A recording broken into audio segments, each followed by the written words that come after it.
m'appelle Caroline Crost de Feraudy. Je suis juriste de formation. J'ai ma propre structure. J'accompagne les entreprises dans le domaine du droit du travail essentiellement. Je suis déléguée à la protection des données, également externalisée. Et je suis très spécialisée pour former les CSE sur les aspects juridiques et économiques. Et dans ce cadre-là, je travaille avec le CEFIRC, qui est un organisme de formation qui est basé sur Mourenx. Et je suis la référente en matière juridique et économique auprès de leur structure. Voilà.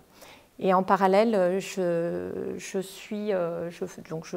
forme également les référents harcèlement sexuel et agissement sexiste. Voilà. Alors aujourd'hui, je vais vous parler... Oh, ça s'est rallumé. Je vais vous parler des heures de délégation. Il y a beaucoup de questions qui se posent sur comment ça fonctionne, le nombre d'heures, en fonction de la taille du CSE, en fonction de la volonté de l'employeur aussi. Donc on va aborder ces points-là. Si vous avez des questions, n'hésitez pas à m'interrompre. On n'est pas très nombreux, donc ça peut faciliter les échanges. Ça sera avec plaisir. Et si vous voulez venir me voir à la fin de la présentation pour des questions particulières, je suis également à votre disposition. Donc le nombre d'heures de délégation, il est prévu à la base par le Code du travail. Bon, je ne pense pas vous apprendre grand-chose de ce côté-là. On a un certain nombre d'articles de loi qui viennent dans le Code du travail encadrer l'organisation du CSE, du début des élections jusqu'à la fin du mandat. Tous les textes sont dans le Code du travail. Ce qu'il faut savoir, c'est que le Code du travail, il a un rôle supplétif. Ça veut dire quoi? Ça veut dire que c'est lui qui va poser les bases, mais si on veut faire un petit peu différemment sur certains points, eh bien, il y aura une certaine marge de manœuvre accordée aux entreprises. Et en matière d'heures de délégation, on est totalement dans ce cadre-là, c'est-à-dire qu'en fonction du nombre d'élus, le Code du travail va prévoir un certain nombre d'heures allouées à ces élus-là. Mais si l'employeur veut faire un petit peu différemment, eh bien, il pourra accorder plus d'heures de délégation s'il le souhaite. Et puis parfois, on a aussi le souci de ces CSE qui ont du mal à trouver des vocations. Et on peut imaginer parfois qu'il aurait fallu 4 élus, et puis on va en avoir 2, avec 2 suppléants.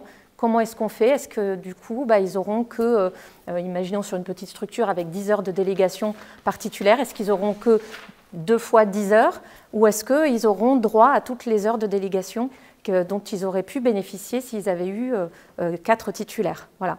Donc ça, c'est des problématiques que l'on retrouve de plus en plus parce que, notamment sur les CSE de moins de 50 salariés, on s'aperçoit que c'est difficile de trouver la relève. Alors c'est à vous aussi de rendre attractif le CSE pour donner envie ensuite à la relève de pouvoir se positionner. En gros, ça c'est le Code du travail qui vient poser les bases et qui va dire que si vous avez une entreprise, par exemple, qui a entre 50 et 74 salariés, il faudra prévoir 4 titulaires, donc 4 suppléants, avec 18 heures de délégation par titulaire, et en tout, on aura 72 heures pour les titulaires. D'accord? C'est-à-dire que les suppléants n'ont pas d'heures qui leur sont accordées à titre personnel. Ils vont devoir s'arranger avec les titulaires pour partager les heures. Donc si je me retrouve dans une entreprise de 50 à 74 salariés, avec seulement 2 titulaires, eh bien, normalement, on devrait avoir 20 heures. Sauf que, comme on est dans une entreprise qui a un effectif qui rentre dans les cases 50 à 74, eh bien, ils pourront bénéficier de plus d'heures de délégation, c'est-à-dire d'autant d'heures que de titulaires qu'il aurait fallu élire. D'accord? Alors après, il y a une marge de manœuvre aussi de l'employeur qui est de dire on a tous les titulaires qui ont été élus, tous les suppléants, enfin, on prévoit dès le départ dans ce qu'on appelle le protocole d'accord préélectoral comment ça va se passer, et on peut dire nous, on devrait normalement avoir que 2 titulaires, mais comme on n'est pas loin de la limite de 50 salariés, eh bien, on va faire le choix de proposer 3 titulaires aux prochaines élections. C'est tout à fait possible. On peut l'organiser, on peut toujours faire mieux. Donc, quand je vous dis que le Code du travail est supplétif, ça veut dire quoi? Ça veut dire qu'on pose une base. Sur certains textes, on ne pourra pas y déroger, c'est comme ça s'impose à tout le monde. Sur d'autres textes, on va dire, bah, écoutez, dans l'entreprise, vous pouvez vous organiser comme vous voulez, soit par accord d'entreprise, soit eh bien, dans le protocole d'accord préélectoral en ce qui concerne les élections. Voilà. Donc là, ça voudrait dire qu'on peut avoir moins de titulaires que prévu parce que bah, parfois on n'a pas le nombre voulu, mais pour autant, on devra avoir autant d'heures de délégation que de titulaires prévus, et puis elles seront réparties entre moins d'élus que s'il y avait eu tout le monde. Voilà. Parce qu'on doit pouvoir aussi permettre malgré tout aux élus de pouvoir faire leur boulot, et si on n'a que 2 élus sur une grosse structure de plus de 50, bah, ça peut être quand même compliqué. Donc ça, c'est adaptable. Donc le principe, c'est que l'employeur doit accorder le temps nécessaire à l'exercice de leurs fonctions aux élus. Donc il doit proportionner le nombre d'heures de délégation à leurs besoins effectifs et à la dangerosité de l'activité. Et c'est pour ça que très souvent, lorsque l'on a une commission santé, sécurité, conditions de travail, il va y avoir une négociation avec l'employeur à dire mais est-ce qu'on ne rajouterait pas des heures aux élus qui sont affectés sur cette commission, dans la mesure où on travaille, par exemple, sur un site Céveso ou un site dangereux, où on sait que le risque d'accident de travail est très important. Dans ces conditions-là, ça pourrait être intéressant de négocier avec l'employeur pour accorder un certain nombre d'heures de délégation supplémentaires aux élus. Et dans ce cas-là, on pourra le mettre dans le règlement intérieur du CSE, sans difficulté. Et le fait que ce soit dedans, c'est acté. Et on pourra le renégocier. Vous savez que le règlement intérieur, on peut le changer à tout moment. Il suffit de le mettre à l'ordre du jour d'une prochaine réunion et on revient dessus sans aucun problème. Vous avez des entreprises plutôt de plus de 50 ou de moins de 50 salariés Plus de 50 Tous OK. Donc là, le règlement intérieur, il est obligatoire et il doit être adapté au fonctionnement du CSE. Et peut être révisé à tout moment. Il n'y a pas de réglementation qui oblige à le faire qu'une fois par an ou à certains délais. Dès qu'il y a besoin, on modifie. Par contre, les heures de délégation, elles vont être décidées dans le cadre des élections quand même. Donc il faut le prévoir à l'avance. Si vous savez que vous voulez discuter avec l'employeur sur la possibilité d'ajouter des heures de délégation aux élus qui seront affectés à la commission santé, vous le prévoyez avant les élections, pour que ce soit intégré dans le protocole d'accord préélectoral, que ce soit acté, gravé dans le marbre. Parce qu'une fois que les élections sont faites, c'est beaucoup plus difficile de négocier sur ce terrain-là. Donc ça veut dire que c'est une portée de 4 ans Oui. Oui, mais si on l'acte après dans le règlement intérieur, il faudra le voter. Donc une fois que ça a été acté, au départ, ça peut être compliqué de le faire admettre par l'employeur, donc on va se border au maximum et le prévoir dans le cadre de la négociation préalable aux élections. Une fois que les élections sont faites, on passe 4 ans plus tard aux nouvelles élections, le règlement intérieur, il existe toujours. Donc on peut le renégocier, on peut le retravailler, mais si on a inscrit qu'il y avait 4 heures, par exemple, de délégation accordée à chaque élu affecté à la commission santé, aucun problème, on pourra le conserver. Voilà. Après, on peut le faire par accord d'entreprise aussi. Parce que la commission santé, vous savez, elle est obligatoire à partir de 300 salariés, sauf à ce que vous rentriez dans certaines cases précises de sites dangereux. Donc ça veut dire qu'à partir de 300, c'est dans le cadre du règlement intérieur qu'on va directement tout modifier. En dessous de 300, si on n'a pas l'obligation d'avoir cette commission, on va le faire souvent par voie d'accord d'entreprise. Et dans cet accord, on inscrira les heures de délégation accordées dans le cadre de cette commission. Le créditeur, il s'entend hors circonstances exceptionnelles. Ça veut dire quoi? Ça veut dire que lorsqu'il y a des situations d'urgence, on ne va pas considérer que vous prenez des heures de délégation, parce que sinon, vous ne seriez plus en mesure de maîtriser l'utilisation de vos heures. Imaginons l'inspection du travail arrive dans l'entreprise par surprise et l'employeur vous demande en tant qu'élu de participer à la visite d'entreprise de l'inspecteur du travail. On est dans une situation qui n'était pas prévue, exceptionnelle. Dans ces conditions-là, on considérera que vous êtes sur du temps de travail effectif et pas sur des heures de délégation. Idem si on a des difficultés dans l'entreprise, qu'il y a un plan de sauvegarde de l'emploi qui est prévu par l'employeur avec des licenciements importants. Eh bien, toutes ces réunions qui vont être organisées avec le CSE dans le cadre de ce plan de sauvegarde de l'emploi, on sera sur une situation exceptionnelle, donc du temps de travail effectif et pas des heures de délégation. D'accord ? Par exemple, quand on travaille sur la DERP avec la responsable ressources humaines. Ça, c'est anticipé. C'est une obligation de l'employeur de consulter le CSE en matière de document unique d'évaluation des risques. Donc, à partir du moment où on travaille dessus tranquillement, on est sur des heures de délégation. Par contre, lorsque l'on va en parler en réunion plénière, vous le savez, sur les réunions plénières, à partir du moment où on est convoqué par l'employeur, on est forcément sur du temps de travail effectif. On n'est pas sur des heures de délégation. Mais si on crée un groupe de travail en amont, là, on sera sur des heures de délégation qui pourront être celles des membres affectés à la commission santé, sécurité, conditions de travail, pourquoi pas, ou ça peut être un autre groupe de travail s'il n'y a pas de commission santé. Ce n'est pas parce qu'il n'y a pas de commission en matière de santé, sécurité et conditions de travail que le CSE ne doit pas être consulté sur l'évolution du document unique d'évaluation des risques de la structure. D'accord ? Donc, ce que je vous disais, c'est qu'on va décider de la répartition des heures de délégation en fonction des domaines d'activité dont relève l'entreprise. On sait qu'une entreprise qui est dans le BTP, elle aura besoin de consacrer plus de temps en matière de sécurité et santé parce qu'on sait que c'est des métiers dangereux, parce qu'il y a des risques d'accident du travail plus importants qu'une entreprise qui travaille dans l'informatique, par exemple. On sait que si c'est une entreprise dans l'informatique qui a plus de 300 salariés, la commission santé, elle aura peut-être un travail important malgré tout, mais plus allégé en matière d'accident du travail liés au travail sur le terrain. D'accord ? On sera plus sur les risques psychosociaux du coup. Alors, on l'a vu dans le tableau tout à l'heure, on a minimum 10 heures de délégation par mois pour ce qui concerne les entreprises de moins de 50 salariés. Et puis plus on augmente le nombre de salariés dans l'entreprise, plus le nombre d'heures de délégation allouées va augmenter, c'est normal. Et évidemment, s'il n'y a pas d'accord spécifique au sein de l'entreprise qui décide de la ventilation des heures par rapport au nombre d'élus, eh bien, on s'en référera au tableau présenté dans le Code du travail. C'est toujours pareil, le Code du travail pose la base, on peut faire différemment, si on ne prévoit rien dans l'entreprise, on s'en réfère au Code du travail. Donc il faut être vigilant parce qu'il y a certains points où le Code du travail manque de souplesse et c'est important d'avoir des accords d'entreprise pour apporter cette souplesse dont on a besoin en interne pour éviter de devoir se conformer à une réglementation qui n'est pas forcément adaptée au terrain dans l'entreprise. Autre chose, vous pouvez mutualiser vos heures.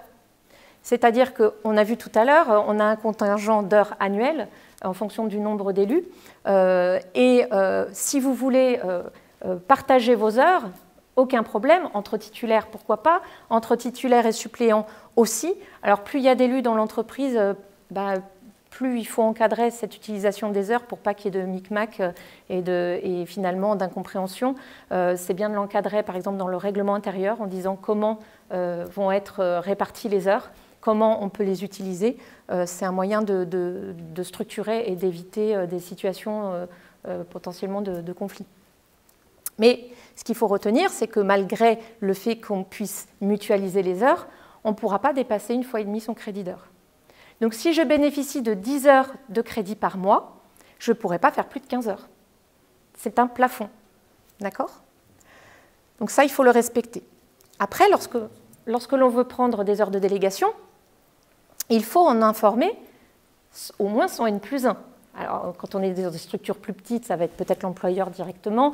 Dans d'autres, on va dire que c'est la DRH qui gère. Bon, on va vous dire à qui vous en référez.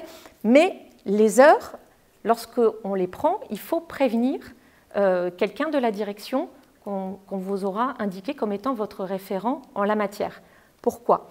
Parce que si vous ne le faites pas et que, imaginons, vous allez au salon du CSE et que vous avez un accident de voiture sur le trajet entre l'entreprise et le salon du CSE, eh bien, qui sera responsable en matière d'accident du travail ? Comment est-ce que ça va être déclaré ?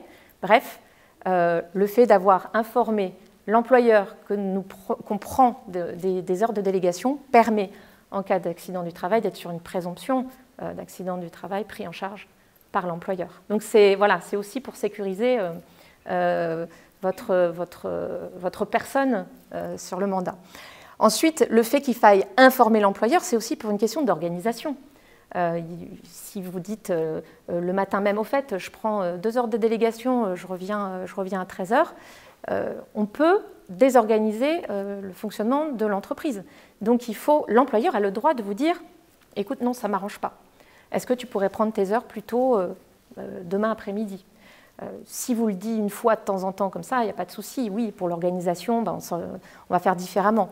En revanche, si votre employeur vous dit à chaque fois non, c'est pas possible, tu comprends, là j'ai besoin de toi, ah ben là non, je peux pas te laisser partir, et à un moment donné, ça va vous empêcher d'exercer votre rôle en tant que membre élu du CSE. Et là, c'est ce qu'on appelle le délit d'entrave, exactement. Donc il faut être vigilant par rapport à ça, mais malgré tout, il faut toujours informer l'employeur. Alors on parle de 8 jours, délai de prévenance 8 jours. Ça c'est la loi. Si vous décidez que c'est 3 jours avec l'employeur et que vous l'inscrivez dans le règlement intérieur, il n'y a pas de souci. Mais si vous n'avez rien prévu et qu'il y a une situation conflictuelle, on se rattachera du coup au Code du travail. Systématiquement, on remontera sur le Code du travail qui dit que lui, c'est 8 jours. Les heures de délégation, si par exemple vous avez quelqu'un du CSE qui est absent pour maladie pendant X temps, qu'elle vous délègue ses heures, on ne peut pas quand même dépasser les... Non. En fait, si c'est un titulaire qui est absent, qu'on vous délègue les heures en tant que suppléant, bah vous allez récupérer l'ensemble du contingent a priori prévu du titulaire, bah vous avez les mêmes obligations qui s'appliquent à vous qu'à votre titulaire. Et est-ce que les heures de délégué syndical et de délégué du personnel par le CSE, est-ce qu'elles peuvent être cumulées ou est-ce qu'on ne doit pas non plus dépasser ces 31 heures-là? Non, c'est deux choses différentes. Ah oui, tout à fait, parce que sinon, on ne peut pas vous empêcher d'un côté d'exercer votre mandat en tant que personne syndiquée et de l'autre votre mandat en tant qu'élu du CSE. Donc on est sur des heures de délégation qui sont différentes et qui doivent être comptabilisées de manière indépendante. Oui, sinon ça pourrait devenir compliqué et on pourrait avoir du délit d'entrave sur le fonctionnement même des syndicats dans les entreprises. Donc c'est à part. Le temps passé en délégation, on considère que c'est du temps de travail. Ce qu'il faut savoir, c'est qu'on ne va pas déduire des heures de délégation certaines choses. Par exemple, le temps passé à la recherche de mesures préventives dans les situations d'urgence et de gravité, on ne va pas être sur des heures de délégation, on va être sur du temps de travail effectif. Le temps passé aux réunions du CSE et des commissions, alors sur les commissions, on va être prudent, on en parlera tout à l'heure, mais en fonction de la taille de l'entreprise, il y a des heures en plus qui sont allouées aux commissions, mais ce n'est pas toujours le cas selon la taille de l'entreprise. Donc ça pourrait être décidé par accord d'entreprise à ce moment-là avec l'employeur de dire pour la commission formation, on a droit à 3 heures, pour la commission logement, on a droit à 2 heures. Je dis ça au hasard, mais ça peut être prévu par accord d'entreprise. Et à partir du moment où c'est prévu quelque part qu'il y a des heures qui sont allouées sur les commissions, eh bien, lorsqu'il y a des réunions qui sont organisées, il faut voir, lorsque l'on est sur les réunions du CSE portant sur ces commissions, on sera sur du temps de travail effectif. Et sur les préparations, eh bien, on pourra être plutôt sur des heures de délégation utilisées. Le temps passé en formation est considéré comme du temps de travail effectif également. Alors la question, elle s'est posée de savoir, oui, mais si c'est payé par l'employeur, ok, mais si c'est payé par le CSE, comment ça se passe? Alors là, on a des employeurs qui le gravent dans le marbre en indiquant dans le règlement intérieur que les formations effectuées par les élus du CSE, lorsqu'elles sont obligatoires et financées par l'employeur, sont du temps de travail effectif. Et lorsqu'elles sont financées par le CSE, eh bien dans ces conditions-là, on partira sur des heures de délégation. Ça peut être prévu comme ça entre l'employeur et les élus du CSE. D'accord ?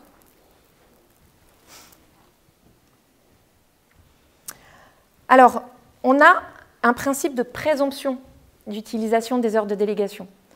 Ça veut dire quoi? Ça veut dire que l'employeur il ne doit pas être derrière vous et dire « Et pourquoi tu prends des heures? Et tu vas où ?» On ne peut pas vous fliquer, ça n'est pas autorisé.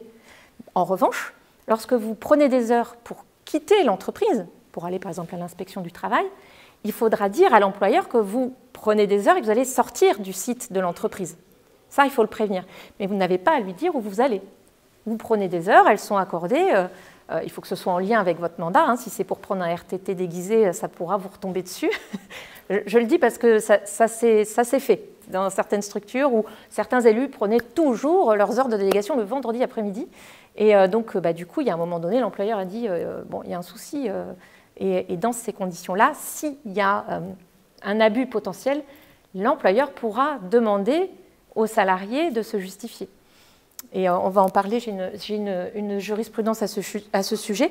Mais la base, c'est de dire, vous prenez des heures, ok, pas de souci, c'est conforme. Par contre, si j'ai un doute, il faudra le justifier.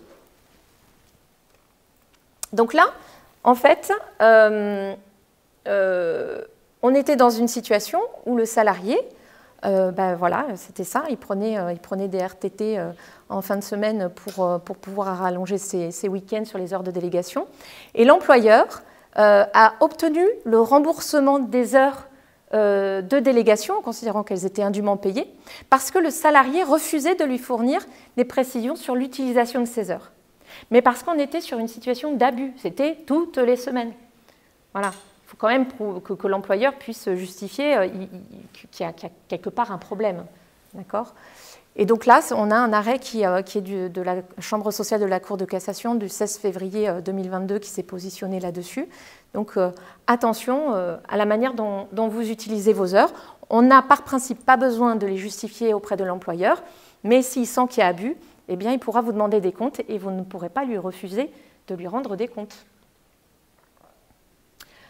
Le crédit d'heures, il peut être utilisé en dehors de vos horaires normaux de travail. Mais il faut être prudent par rapport à ça. Pourquoi ? Déjà, il faut respecter le droit du travail.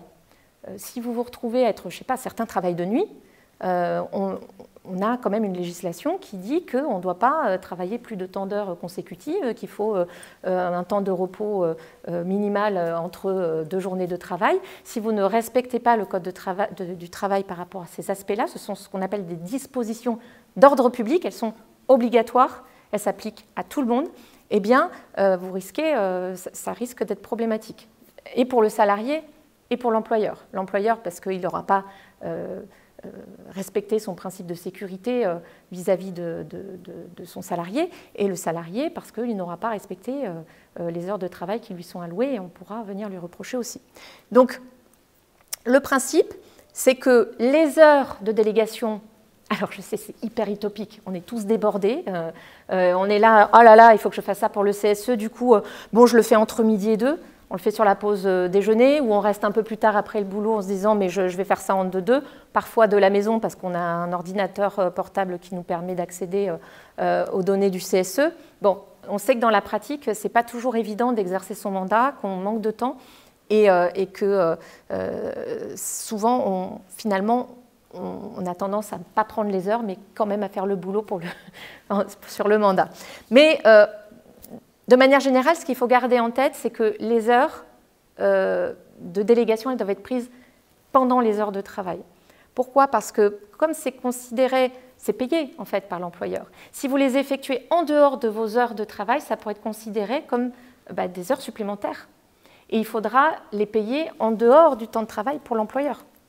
Donc, s'il est OK, que ça a été acté et qu'il vous dit non mais pas de souci, je te paierai en heures supplémentaires, pas de problème.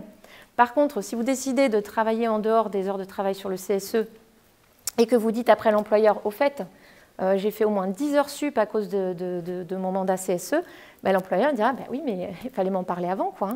Là, j'ai jamais donné mon accord, il n'est pas question que je te paye des heures supplémentaires là-dessus. Donc, il peut y avoir de la négociation par rapport à ça. Je pense notamment à ceux qui ont des horaires de travail atypiques, parce que dans ces conditions-là, on ne peut pas forcément prendre les heures de délégation pendant les heures de travail. Donc, à négocier avec l'employeur pour que ça puisse, du coup, être pris en compte dans la rémunération. Voilà. Donc là, la Cour de cassation a bien confirmé que l'utilisation des heures de délégation en dehors du temps de travail, c'est considéré comme des heures supplémentaires donnant lieu à majoration de salaire, mais elle ajoute qu'il faut prouver que leur prise en dehors de l'horaire normal de travail est justifiée par les nécessités du mandat. Donc soit on a l'accord de l'employeur, donc il n'y a rien à justifier, tout le monde est OK, soit, si l'employeur conteste, il va falloir prouver que c'est justifié par les nécessités du mandat. Donc là, il faut aller chercher des preuves. Et ce n'est pas facile. Donc voilà, ça c'est la Cour de cassation qui s'est positionnée là-dessus en 2020, mais on a d'autres arrêts qui vont dans le même sens qui ont été rendus depuis. Les heures de délégation, il faut savoir que votre mandat, il est indépendant de votre contrat de travail. Alors, bien sûr, il y a un petit lien, c'est-à-dire que vous ne seriez pas élu au sein du CSE si vous n'aviez pas un contrat de travail auprès de votre employeur. Pour autant, le mandat doit être considéré comme indépendant du contrat de travail. Ça veut dire quoi? Ça veut dire que si votre contrat de travail est suspendu, votre mandat continue malgré tout. Donc, la question, c'est de se dire, je suis en chômage technique, on a eu ce problème-là pendant le Covid, chômage technique, est-ce que pour autant j'ai le droit de venir dans l'entreprise pour exercer mon mandat? Est-ce que j'ai le droit d'organiser des visioconférences avec les autres membres élus du CSE pour faire avancer les sujets sur lesquels on travaille? La réponse est oui. En revanche, ce qui peut être compliqué, c'est quand... Pardon, oui. Même dans le cadre de l'isolement? C'est-à-dire l'isolement? Pendant le Covid, en fait, on était deux à être isolés. Oui. À cause des risques. Oui. Si vous faites un télétravail, Voilà, on l'a fait. enfin un télétravail entre guillemets, oui, Ça correspondait, tout à fait. d'accord. Tout à fait. Et l'autre problématique, c'est l'arrêt de travail. Est-ce que je peux continuer à exercer mon mandat si je suis en arrêt de travail? Alors, la réponse théorique, elle est oui. Mais dans la pratique, je ne vous le conseille pas. Pourquoi? Parce que qui dit arrêt de travail dit paiement d'indemnités journalières par la sécurité sociale. Et pour pouvoir percevoir les indemnités journalières de la sécurité sociale, il faut prouver qu'on ne travaille pas, qu'on n'a rien perçu. Mais si on perçoit des sommes qui sont issues de nos heures de délégation et qu'on est en arrêt, la sécurité sociale, ils ne comprennent pas ça. Pour eux, ça veut dire que, en fait, on a perçu des sommes, donc on a travaillé. Donc si vous êtes en arrêt de travail prolongé, la solution, c'est d'avoir, d'une part, l'autorisation de votre médecin traitant pour pouvoir participer aux activités, enfin pas aux activités, mais aux réunions du CSE, et d'autre part, l'autorisation également du médecin conseil de la sécurité sociale. Et à ce moment-là, vous êtes bordé de tous les côtés, vous pourrez à la fois bénéficier des IJ et du paiement de vos heures de délégation. Mais il faut passer par le médecin conseil de la sécurité sociale si vous voulez être sûr de pouvoir percevoir les IJ, sinon ça va être compliqué. Donc là, le médecin traitant, on a vu. Alors, les salariés à temps partiel. Le principe, c'est qu'ils vont avoir le même nombre d'heures de délégation que des personnes à temps plein. Parce que là, si on commence à faire des calculs d'apothicaire, on ne va pas s'en sortir. En revanche, il faut que en fait, le temps de travail du salarié soit suffisamment important pour pas qu'on se retrouve avec un salarié qui fait par exemple 10 heures de travail. Ça peut être par exemple quelqu'un qui fait le ménage dans l'entreprise et qui vient 2 heures par semaine. Mais si elle a 10 heures de délégation pour 8 heures ou 10 heures de travail dans l'entreprise dans le mois, on a un problème aussi parce qu'elle va passer tout son temps sur ses heures de délégation et pas sur son travail. Donc on considère que le temps de travail mensuel du salarié à temps partiel ne pourra pas être réduit de plus d'un tiers par l'utilisation de son crédit d'heure. Donc il faudra toujours, voilà, si on a 10 heures de délégation, et ça veut dire qu'on est salarié sur 30 heures, quoi, minimum. Sinon, ça ne passera pas. Alors la question, elle peut se poser sur les salariés qui passent en mi-temps thérapeutique en cours de mandat. Ça arrive. On laisse, en général, on ne bouge pas trop les choses. On va faire des arrangements avec le suppléant qui rattrapera, enfin, qui reprendra peut-être des heures du titulaire, mais on ne changera pas le nombre d'heures du titulaire en cours de mandat. Ce qui est acté dans le protocole d'accord préélectoral, c'est valable pour 4 ans. Sinon, on ne va pas s'en sortir. S'agissant de la prise des heures de délégation, il n'est pas autorisé de les mettre sur le bulletin de paye. D'accord ? C'est illicite. Par contre, on peut avoir éventuellement une petite fiche annexée au bulletin de salaire indiquant le nombre d'heures de délégation prises dans le mois fournies par l'employeur. C'est tout à fait possible, mais ça doit être à part. S'agissant des heures de délégation exceptionnelles, il faut justifier et prouver l'existence de circonstances exceptionnelles pour permettre finalement qu'elles soient prises en compte comme des heures de travail effectif. Donc dans certains cas, l'employeur dira bien sûr oui, pas de problème, mais pour s'assurer que ça soit bien pris en compte, il faut en discuter quand même en amont. Alors concernant les forfaits jours, on peut se poser la question de savoir comment est-ce qu'on prend les heures de délégation. Parce que le forfait jour, par définition, on ne travaille pas en heures, mais en jours. Ce qu'on fait en général, c'est qu'on va faire un décompte en demi-journée. On va considérer qu'une demi-journée égale 4 heures de mandat. Pour autant, ce n'est pas une obligation. On peut tout à fait décider de compter avoir un contingent d'heures aussi, et on va les compter indépendamment du forfait jour. Ce n'est pas un souci. Mais de manière générale, on fait comme ça pour harmoniser avec le fait que le salarié ne travaille pas en heures, mais en jours. Et ce qui fait que, là c'est un exemple, sur une base annuelle, travailler de 218 jours pour un salarié au forfait jour. Si on est sur une entreprise de 25 salariés avec un horaire collectif à 35 heures par semaine, il va avoir 10 heures de délégation par mois.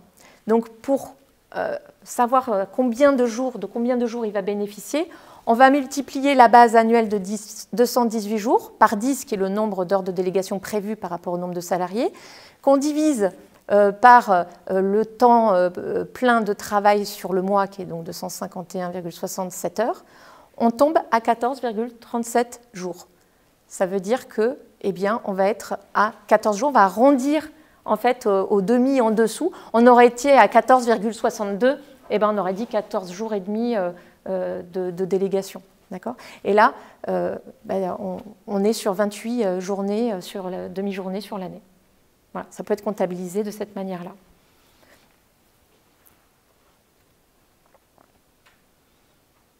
Après, ce que je vous disais tout à l'heure, c'est que si vous avez des commissions, vous pouvez décider de rajouter des heures, mais ça, voilà, il faut le prévoir lorsque les commissions sont facultatives, parce que, mine de rien, on avait le CHSCT qui était obligatoire à 50 salariés avant. Là, on met une commission santé, sécurité, conditions de travail obligatoire à partir de 300. Sauf exception. Donc on a un certain nombre d'entreprises qui avaient déjà un CHSCT qui se sont dit on le conserve d'une certaine manière, c'est quand même dommage de s'en affranchir alors que ça apporte beaucoup de choses à l'entreprise. Donc ils l'ont transformé en commission santé, sécurité, conditions de travail alors que ça n'était pas obligatoire. Et dans ces conditions-là, si on veut rajouter des heures de délégation, il faut vraiment l'encadrer parce que ça ne va pas se faire tout seul. Alors que lorsque l'on est sur des commissions obligatoires, on a une législation qui vient dire qu'il y a possibilité d'avoir un contingent d'heures accordé pour les entreprises de 300 à 1000 salariés. On va être à 30 heures maximum. Ça veut dire que jusqu'à 30 heures, on pourra considérer que le salarié finalement avait plus d'heures de délégation que ce qu'il avait, je dis salarié, l'élu CSE aura plus d'heures que ce qu'il avait initialement. Voilà. Imaginons qu'il avait 24 heures de délégation, peut-être que grâce au fait que l'entreprise ait plus de 300 salariés, il pourra bénéficier de 30 heures de plus dans l'année. Mais ça reste peu, 30 heures dans l'année. Donc ce qui est conseillé, c'est de prendre un accord d'entreprise, en fait, de signer un accord d'entreprise avec l'employeur pour décider du nombre d'heures allouées selon la nature de la commission et du travail qui va être envisagé dans le cadre de cette commission. Parce que décider de se rajouter des heures alors qu'on sait qu'on ne va pas bosser sur le sujet, ça n'a pas trop d'intérêt en fait. Voilà. Donc plus on a de salariés dans l'entreprise, plus potentiellement on va avoir un nombre important d'heures de délégation. Et puis si en plus vous avez la casquette syndicale, parfois ça peut doubler